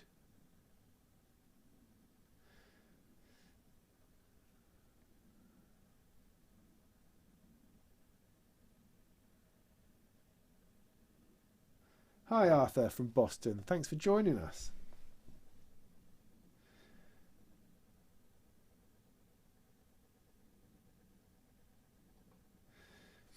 Me versus Dan from the Pedal Show. I don't know. Do I know him? That sounds interesting. Yeah, we do some MMA. We do a lot of grappling. That scares the hell out of me. I've almost died. I feel like, being choked out and stuff. Oh, no. That's nasty. But, I do my best to get stuck in there. You know, I just use my size and my weight. I'm a bit bigger than some of the people there, bulk-wise. So I try to use that to my advantage. But I tend to be a bit too keen, and so I always end up in headlocks because I go first. Do you know what I mean? Just such an idiot.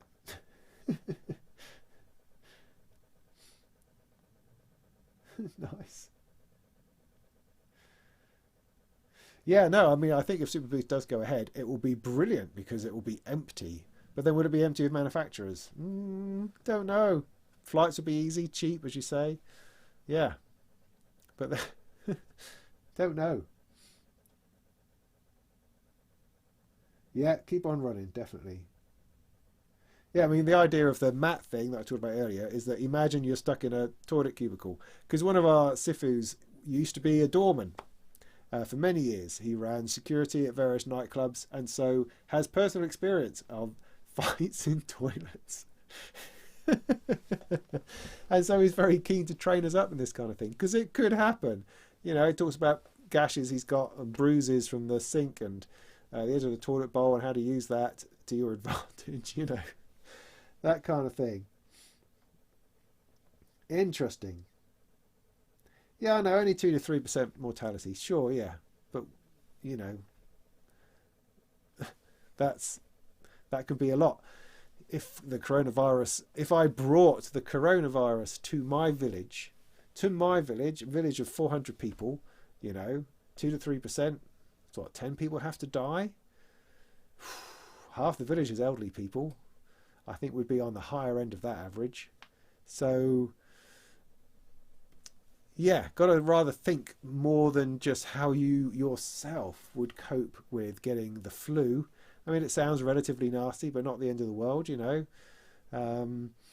the flu at any time is not nice. But I'm in a community here of a lot of old people, and it would not be funny, not at all, to be, well, for it to arrive here at all, but to be the source of it because I decided to go to a synth show in Germany, and then my kids also brought it back and spread it through their entire school. That goes out to everybody's grandma.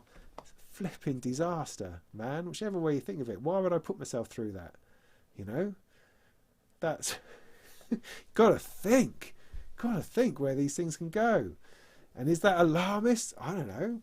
It just depends on what that level of risk is. If it's an increased risk, then that seems like too big a risk to take. you know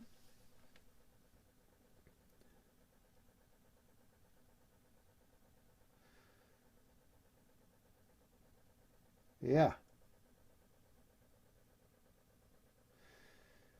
Yeah, cool. So it's 10 o'clock. Let's call it a day there. So thanks everybody for coming. I do appreciate it.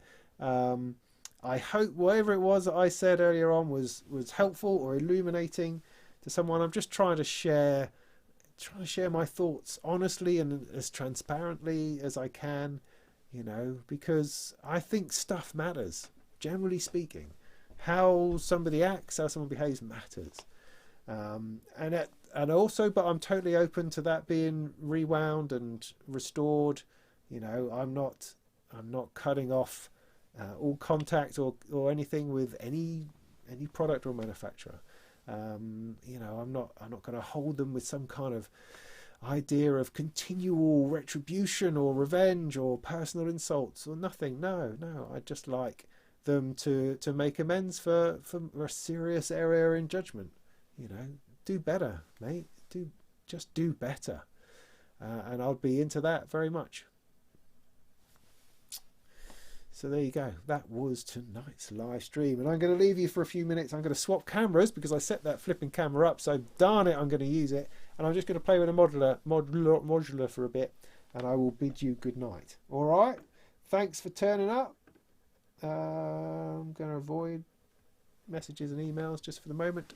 Has that happened? Yes, it has. So I don't know why the colour is so strange on the GoPro.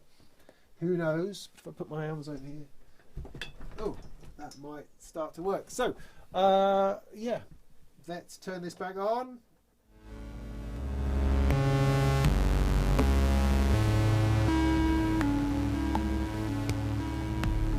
Let's see if I can make some changes.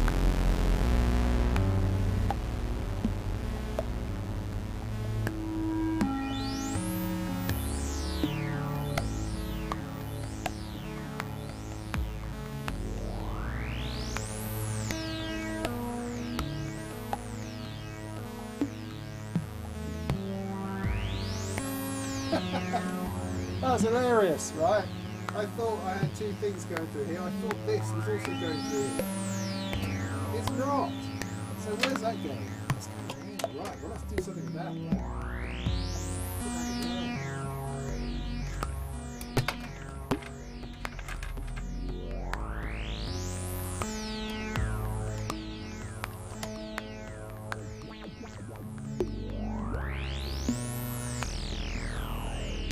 So, let's get some...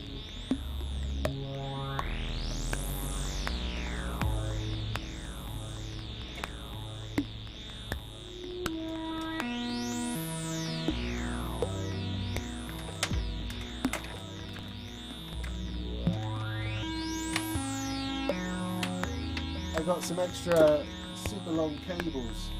Super long cables. What am I doing?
I don't know.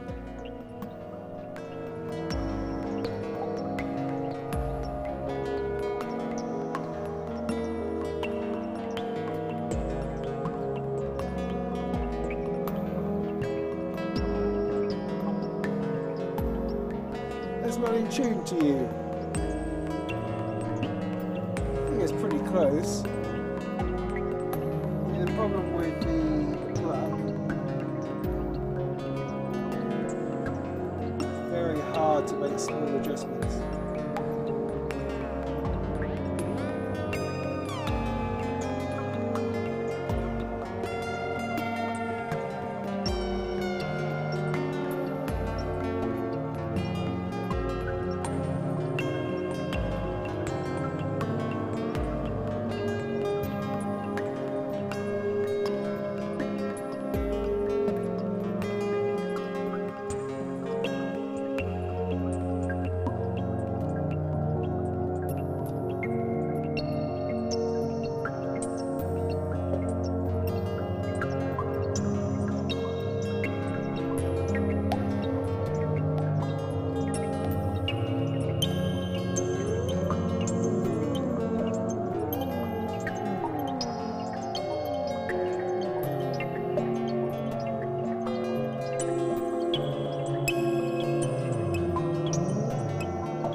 Yeah. I've been fiddling with the